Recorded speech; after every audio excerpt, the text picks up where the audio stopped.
First reading. A reading from the first book of Samuel, chapter 17, verses 32 to 33, 37, and 40 to 51. David said to Saul, "Let no one be disgraced on his account. Your servant will go and fight this Philistine." Saul said to David, "You cannot go and fight the Philistine. You are only a boy, and he has been a warrior since his youth."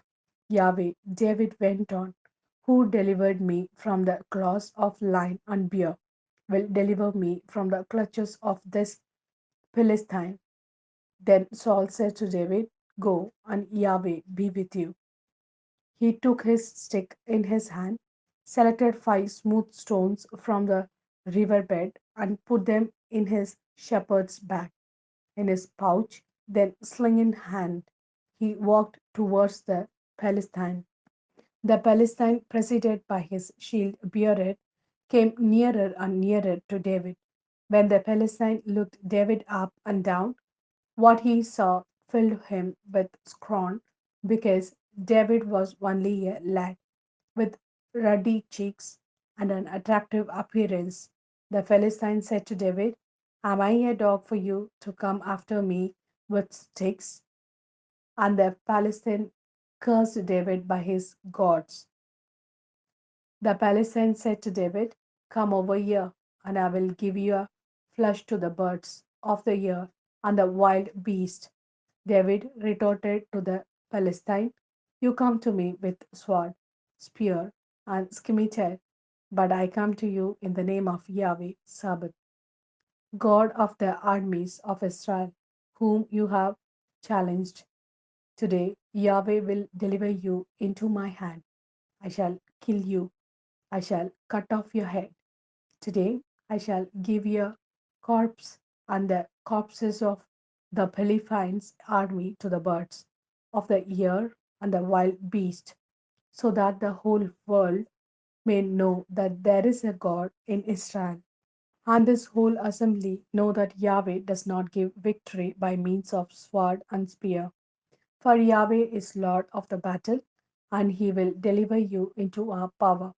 No sooner had the Philistine started forward to comfort David than David darted out of the lines and ran to meet the Philistine.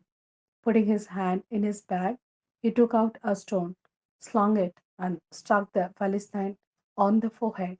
The stone penetrated his forehead, and he fell face downwards on the ground.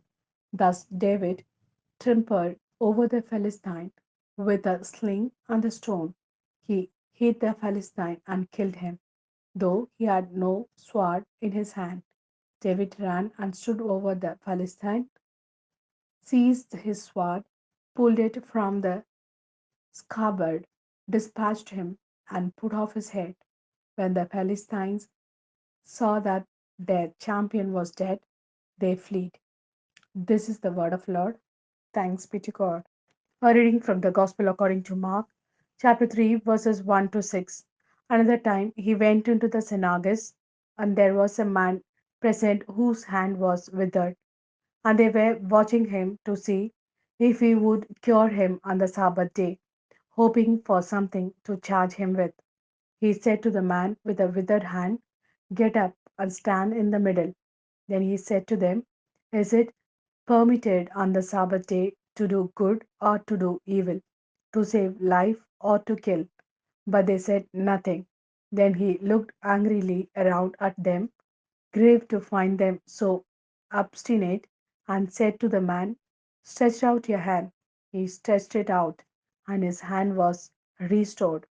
The Pharisees went out and began at once to plot with the Herodians against him, discussing how to destroy him.